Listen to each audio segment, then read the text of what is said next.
तो आज इस तरह से आज सुसमाचार वचन बसा रहा है और हर कोने कोने में ठाव में आज पहुंच गया। आज मुरा मुंडा खड़िया लोगों के लिए केवल नहीं पर संपूर्ण मनुष्य जाति के लिए आज पहुंचा है। आज एक एक जाति कुल के लिए केवल संपूर्ण मनुष्य जाति के लिए आज पहुंच चुका है। तो मसीह में प्यारो, आज ये छोटा मोटा मिशन पर्व नहीं है, बहुत बड़ा मिशन पर्व या कलीसिया दिवस है। इसको भली भांति आज हमें मनाना और आगे बढ़ना है।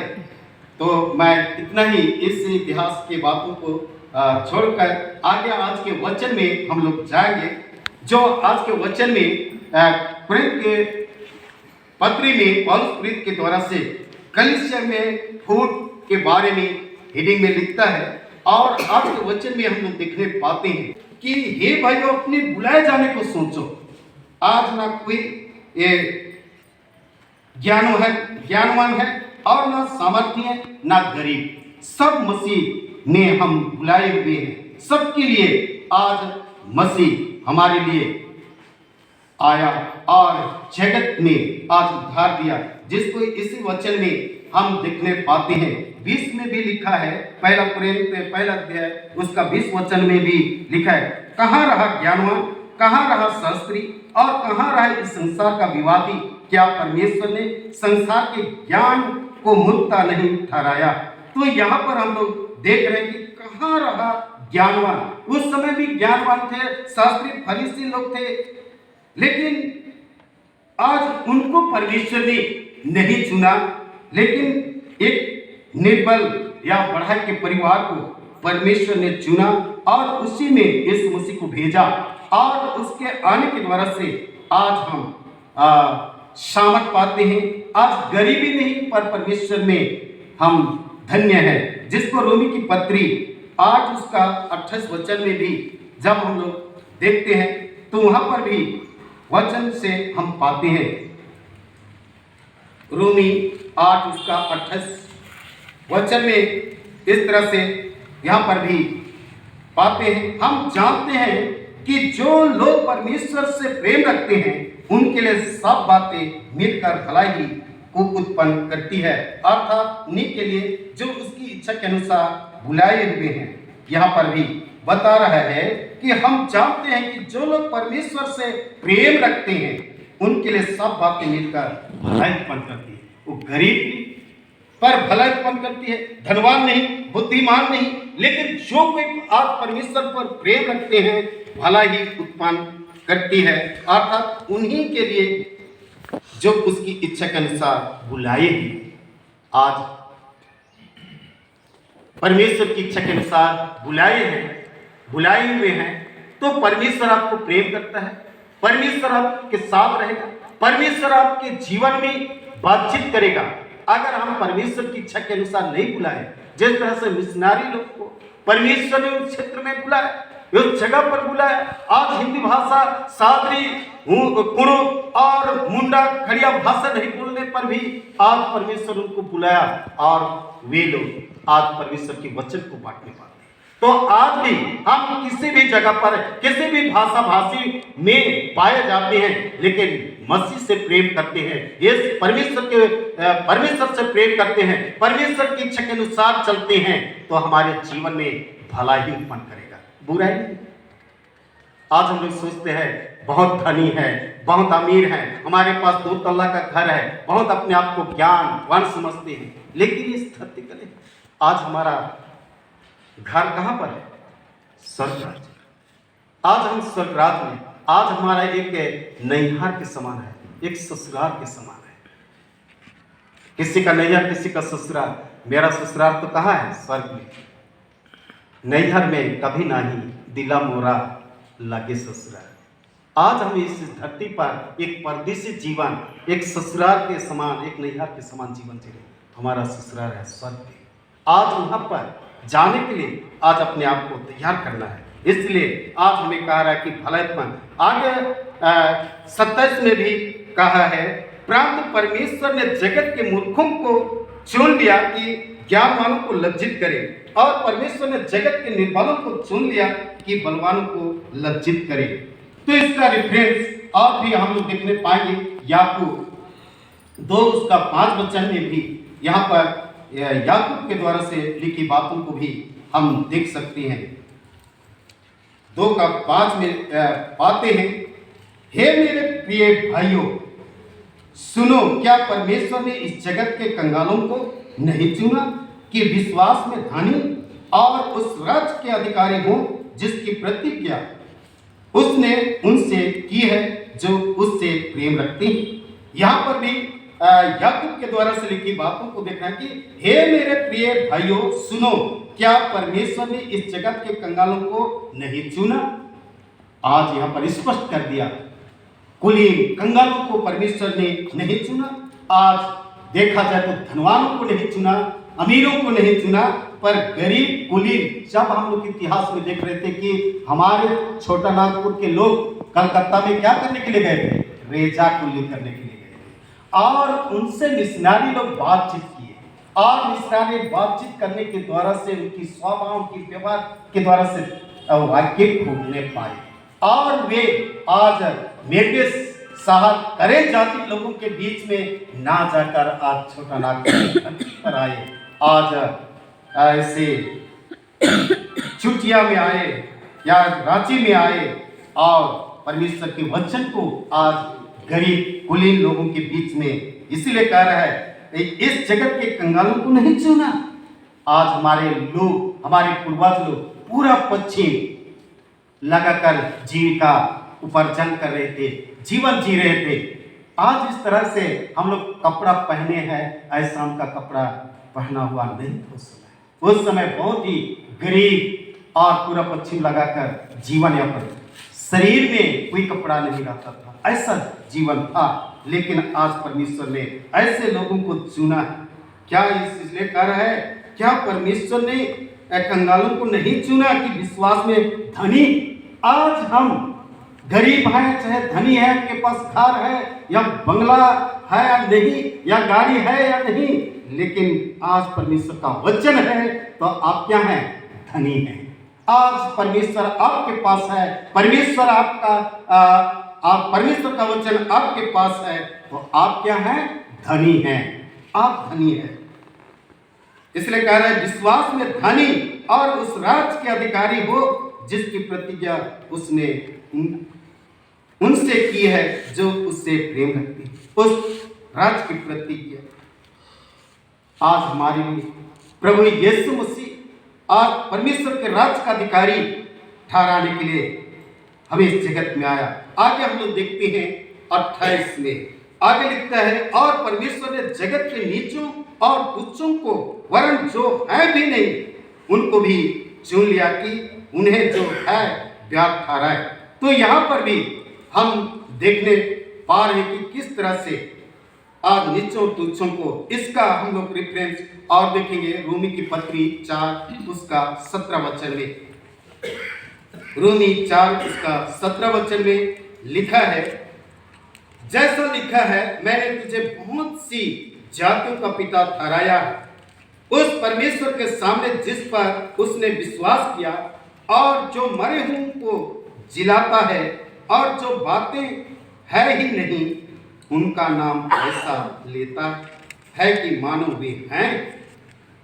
आज यहाँ पर हम लोग 17 में देखने पाते हैं कि लिखा है, कहता है मैंने तुझे बहुत सी जातियों का पिता ठहराया। आज अब्राहम को सारे जातियों का पिता ठहराया उस परमेश्वर के सामने जिस पर उसने विश्वास किया। आज अब्राहम विश्वास किया, हमें भी आज यीशु मसीह पर विश्वास करना है जो मरे हुओं को जिलाता है। आज यहाँ पर यीशु मसीह आज मरे हुओं को जिलाया, उस यीशु पर विश्वास करना है जो बातें हैं ही नहीं। आज बहुत सारे लोग मसीह विश्वास में नहीं है, लेकिन उन पर भी प्रभु यीशु मसीह दया के धनी है। अगर वे भी पश्चातापी मन लेकर आते हैं उन्हें भी प्रभु ग्रहण करेगा, किसी को छोड़ेगा नहीं। जब हम विश्वासता के साथ प्रभु के पास आते हैं उससे भी ग्रहण करता है। इसलिए कह रहा कि चुन लिया कि उन्हें जो है व्यर्थ था। आज परमेश्वर हर एक लोगों को चुन लिया, बुला लिया है आज अपने बुलाए जाने को आज हमें समझना है, आज अपने आप को समझना है।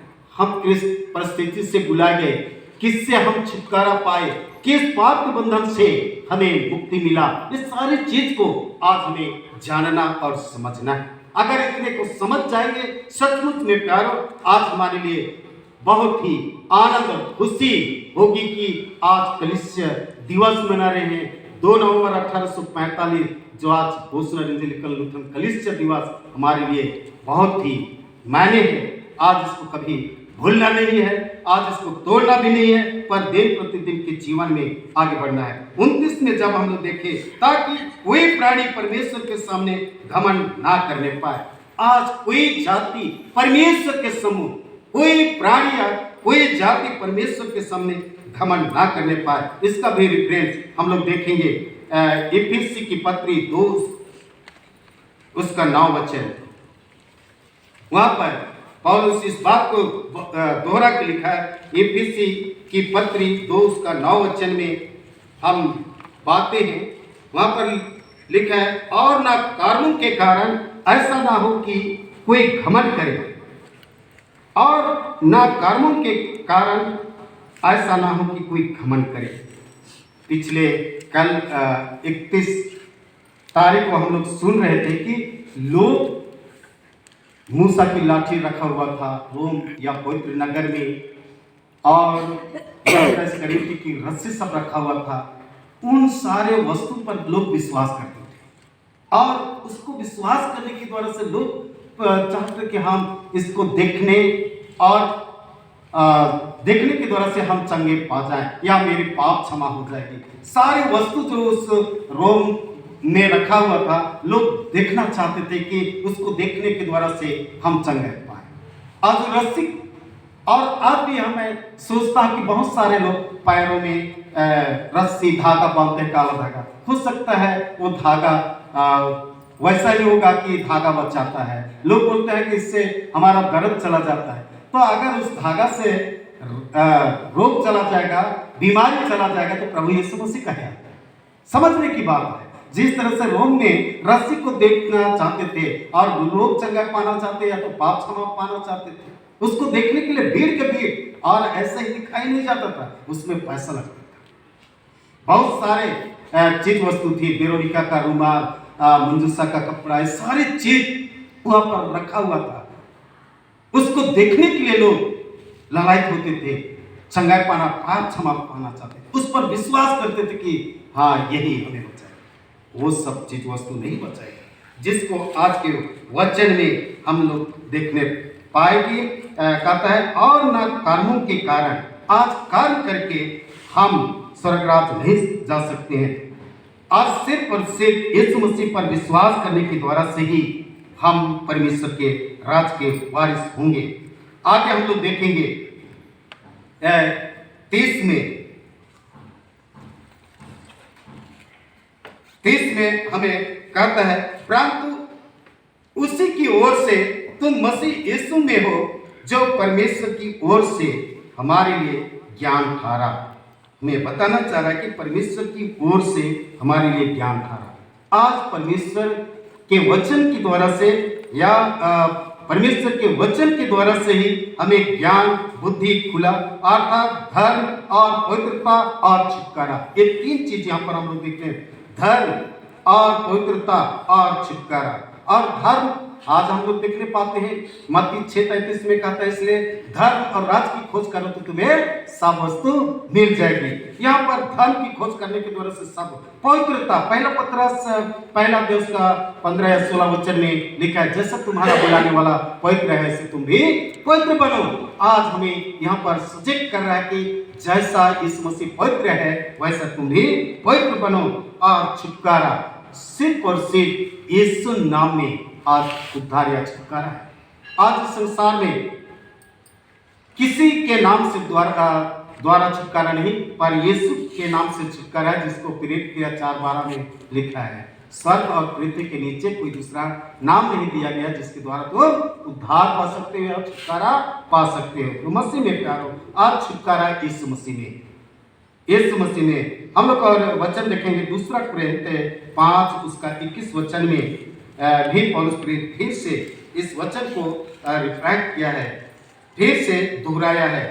2 कुरिन्थियों 5 उसका 21 में लिखा है, जो पाप से अज्ञात था उसी को उसने हमारे लिए पाप ठहराया कि हम उसमें होकर परमेश्वर की धार्मिकता बन जाएं। आज जो पाप से अज्ञात था उसी ने, मतलब प्रभु यीशु ने आज क्रूस मृत्यु के द्वारा से आज पाप ठहराया और हम उसमें होकर परमेश्वर की धार्मिकता बन जाए। उसमें मतलब प्रभु यीशु मसीह ने आज प्रभु परमेश्वर ने आज हमारे लिए अपना इकलौता पुत्र को भेजा और उसकी धार्मिकता मतलब प्रभु यीशु मसीह निर्दोष और निष्कलंक होकर आज इस जगत में आया और निर्दोष रहकर वो क्रूस पर बलिदान हुआ और उसके धार्मिकता के कारण आप और हम धार्मिक ठहराए गए या पवित्र ठहराए गए। आज यीशु मसीह ही हमारे लिए धर्मी बनकर धार्मिक ठहराया, धार्मिक बनकर धार्मिक ठहराया कि हम परमेश्वर के राज के वारिस हों। आगे फिलिप्पी 3:9 में भी इस बात को हम लोग देखेंगे। फिलिप्पी 3:9 में भी इस बात को फिर से क्या है, 9 में कहता है, और उसमें पाया जाऊं ना कि अपनी उस धार्मिकता के साथ जो व्यवस्था से है, वरन उस धार्मिकता के साथ जो मसीह पर विश्वास करने के कारण है और परमेश्वर की ओर से विश्वास करने पर मिलती है। तो यहाँ पर हमें व्यवस्था जो दी गई उसके द्वारा से नहीं, आज ये धागा या उस लाठी जो इस्राएल जातियों को लाल समुद्र में पार कराया उस लाठी के द्वारा से नहीं, पर यीशु मसीह के वचन के द्वारा से आप धर्मी ठहराया गया, उस पर विश्वास करने के द्वारा से। आज लाठी उस समय के लिए थी, उस लाठी से मार दिया गया और लाल सरागर 2 भाग हो गई, वो सामर्थ नहीं है। आज यीशु मसीह आपके पापों को क्षमा किया और परमेश्वर के राज्य में मिलाया, वो हमारे लिए महत्व है, वो हमारे लिए जीवन, वो हमारे लिए शांति है, वो हमारे लिए छुटकारा है। तो आगे हम 30 में इसलिए कह रहे हैं कि ताकि जैसा लिखा है वैसा ही हो, जो घमंड करे वह प्रभु में करे। आज अपने धन दौलत पर नहीं, अपने ज्ञान और बुद्धि पर नहीं, पर मसीह यीशु के वचन पर आज हमें घमंड करना है। आज मसीह यीशु के वचन पर आज हम घमंड करें कि हम जीवन को प्राप्त कर सके। आज यीशु मसीह को जानते हैं, यीशु मसीह के साथ हमारा संबंध है, यीशु मसीह के साथ हम बातचीत करते हैं, जिस तरह से पारिवारिक जीवन में हम लोग बातचीत करते हैं, मंडली कलीसिया में बातचीत करते हैं, उसी तरह से आज परमेश्वर से दिन प्रतिदिन के जीवन में हमें बातचीत करते हुए अपना जीवन व्यतीत करना है। इन्हीं वचनों के द्वारा से प्रभु आप सबों को बहुत आशीष दे और हम लोग और एक गीत गाएंगे।